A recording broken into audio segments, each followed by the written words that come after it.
Hai guys, ada bersama Derby. Pak Jokowi mengcounter langsung itu tuduhan dari Hasto guys. Bahkan Prof. Emil yang dihormati langsung sama Presiden kita Prabowo waktu acara Danantara juga membela Jokowi. Kita bahas langsung dia Presiden. Jadi dari keterangan yang saya pertanggungjawabkan secara hukum, secara politik, yang saya pertanggungjawabkan di atas Tuhan yang Maha Kuasa tentang kebenaran pernyataan saya ini meskipun tanpa bukti. Tai di hadapan Tuhan, tapi walaupun tanpa bukti. Tai Hasto. Mending nangis saja kau. Rakyat Indonesia bisa mengetahui bahwa pelemahan KPK dilakukan oleh Presiden Jokowi, kemudian dampaknya dituduhkan kepada PDI Perjuangan. Tai Hasto. Tanpa bukti ternyata guys. Lalu yang Koni pegang itu apa? Yang sampai disimpan di Rusia itu apa? Tanpa bukti ternyata. Gila emang keluarga PDI ini. Oke, ini Prof. Emil guys. Ini bukan sembarang Prof. Ini dihormati banget nih. Semua partai mendukung RUU KPK itu. Jadi saya menangkap beliau itu berdiri sendiri. Partai pendukung beliau yang memilih beliau omong kosong, tidak ada mendukung KPK. Itu Johnny G. Plate itu yang masih menjabat tuh. Masih menjabat sebagai DPR mungkin atau sudah menjadi menteri. Itu tersangkanya itu. Kalau betul partai pendukung Presiden Jokowi ingin membantu supaya Jokowi berhasil, kenapa menyetujui RUU yang memperlemah KPK? Sedangkan KPK terbukti berhasil memberantas. Oke. Saya jawab ya. Sebentar, Prof. Dalam konteks kemudian sekarang saya ingat, saya pernah membaca ada pernyataan Pak Jokowi yang bilang saya kan tidak punya fraksi di DPR.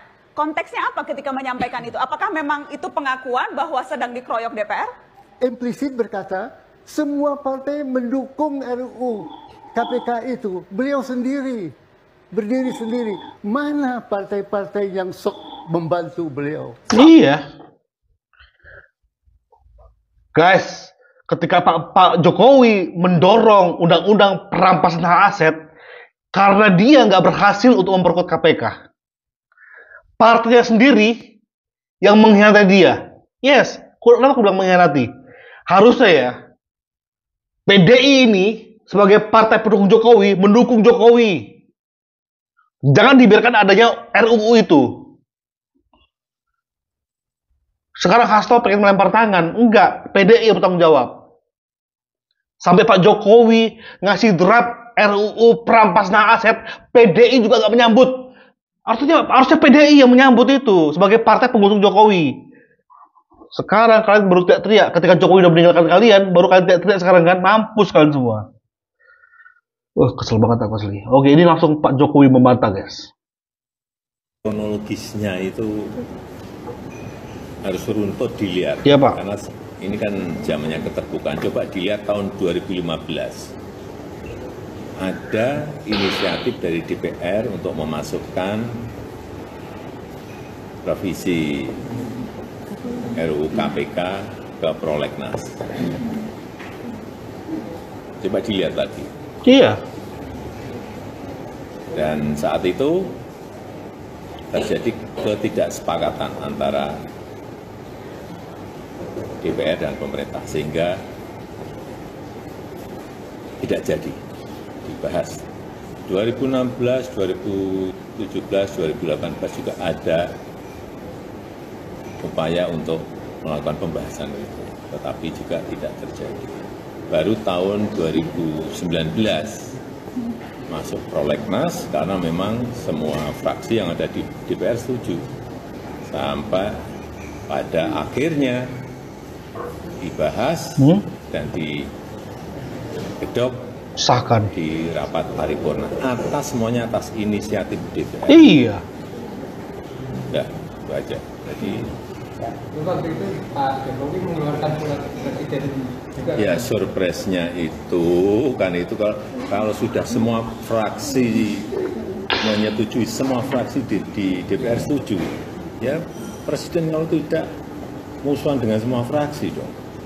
Politiknya harus dilihat seperti itu. Iya. Tapi bukan dari sini. Saya ngejar-ngejar. Bapak. Bukan itu. Tolong dilihat itu, dicek. Ada beritanya semuanya. Dan sampai setelah diundangkan, saya juga akhirnya tidak tanda tangan. Coba dilihat lagi. Iya. Aduh, aku mau nangis ini guys. Kalau lihat perjuangan Pak Jokowi di periode awalnya dia guys ya. Agak miris sebenarnya. Berarti setahun setelah dia dilantik, di situ dia sudah dihianati sama partai pendukungnya dia. PDI. Berjuang dia sendirian. Ketika itu sudah disahkan, coba cek lagi guys. Pak Jokowi itu gak tanda tangan. Coba cek lagi makanya. Di 2019, ketika dia sudah menang, dia mengatakan, saya akan lawan. Udah, kelar semua. Dan selama 10 tahun dia menderita, difitnah bisa-bisa terus. Tapi lihat, Pak Jokowi, lihat Pak, bahwa sekarang Indonesia tetap cinta Bapak. Ada sekelompokan yaitu adalah anjing-anjingnya Abah sama piaraannya Banteng. Ya, tenang aja Bapak.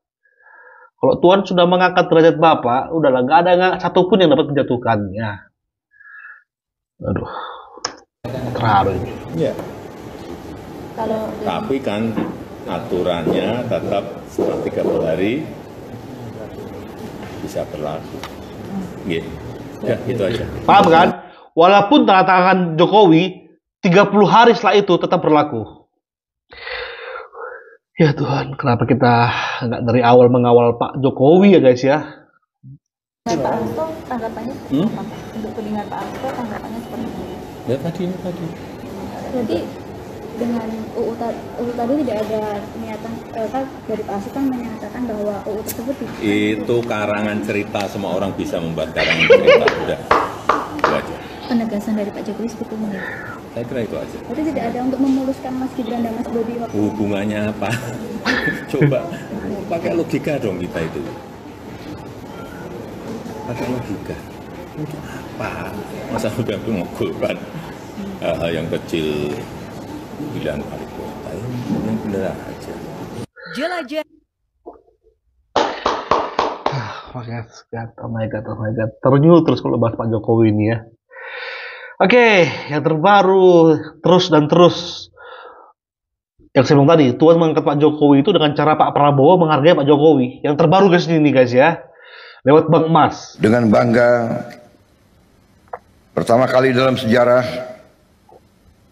bangsa Indonesia yang punya cadangan emas ke-6 terbesar di dunia untuk pertama kalinya akan memiliki bank emas. Oh my god.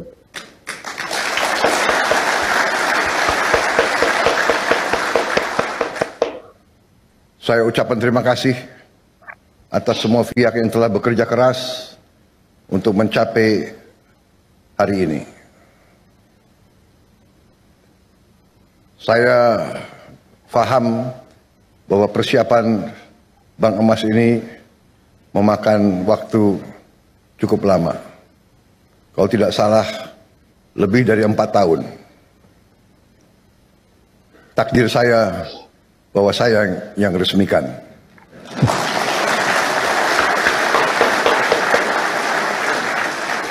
Sekali lagi, saya harus ucapkan terima kasih Pak Jokowi. Seharusnya, tolong Seskap ya, kalau ada program yang jasanya pemerintah sebelumnya banyak, presiden sebelumnya harus dihadirkan juga. Mungkin besok saya akan ketemu Pak Jokowi, saya akan minta maaf Pak Jokowi, Bapak yang bekerja keras dengan menteri-menteri Bapak. Padahal menteri-menteri Bapak banyak yang saya pakai juga. Oh my god. Banyaklah cara Tuhan mengangkat derajatnya Pak Jokowi ya guys ya, walaupun dipitnah habis-habisan sama sama keluarga Banteng yang terbaru ini. Ya. Nah, lihat nih, lihatnya. Lihat nih, diteror loh. Diteror puluhan siswa SD. Ya karena mereka cinta Jokowi. Oke, kalian bilang mungkin, oh lah, itu paling bang dikasih 10.000 doang pun mereka pasti akan rame-rame bang per orang. Oke, kalau orang ini kalian tuduh dibayar sama Jokowi sebagai buzzer untuk datang ke kediamannya, lalu apa kabar ini? Apa kabar?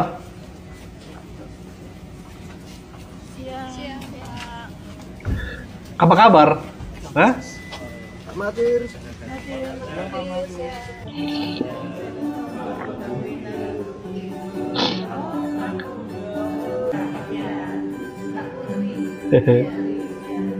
Apa kabar? Kalian mau bilang dia dibayar? Mulut-mulutnya anjing-anjing anak abah ini ya. Oke. Kita akan bahas dulu ini. Dikit aja. Anda semua yang terus-menerus nyinyir dengan Jokowi, bagaikan cacing kepanasan, mencari berbagai macam isu untuk menyerang harkat dan martabat Jokowi, mungkin perlu menarik nafas sejenak. Hari ini, mantan Perdana Menteri Malaysia, Mahathir Mohamad, datang menyambangi kediaman Jokowi. Ini bukan persoalan bahwa Jokowi adalah seorang presiden yang telah purna tugas. Tetapi ini tanda bahwa Jokowi memang tidak pernah mati. Ia tetap menjadi seorang presiden dalam arti yang sebenarnya. Bukan presiden yang sedang menjabat, tetapi presiden di hati banyak orang yang terus mencintai Jokowi. Termasuk Mahathir Mohamad. Kedatangannya ke kediaman Jokowi adalah sebuah legasi bahwa Jokowi tak pernah mati sebagai presiden. Makanya ini aku akan lawan yang Hasto lakukan kepada Jokowi, guys. Kita akan lagi muat lagi berita mengenai Jokowi melawan RUU yang perlemahan KPK tersebut. Kita akan up itu di next content, guys. Support terus, guys ya. Thank you. Bye bye.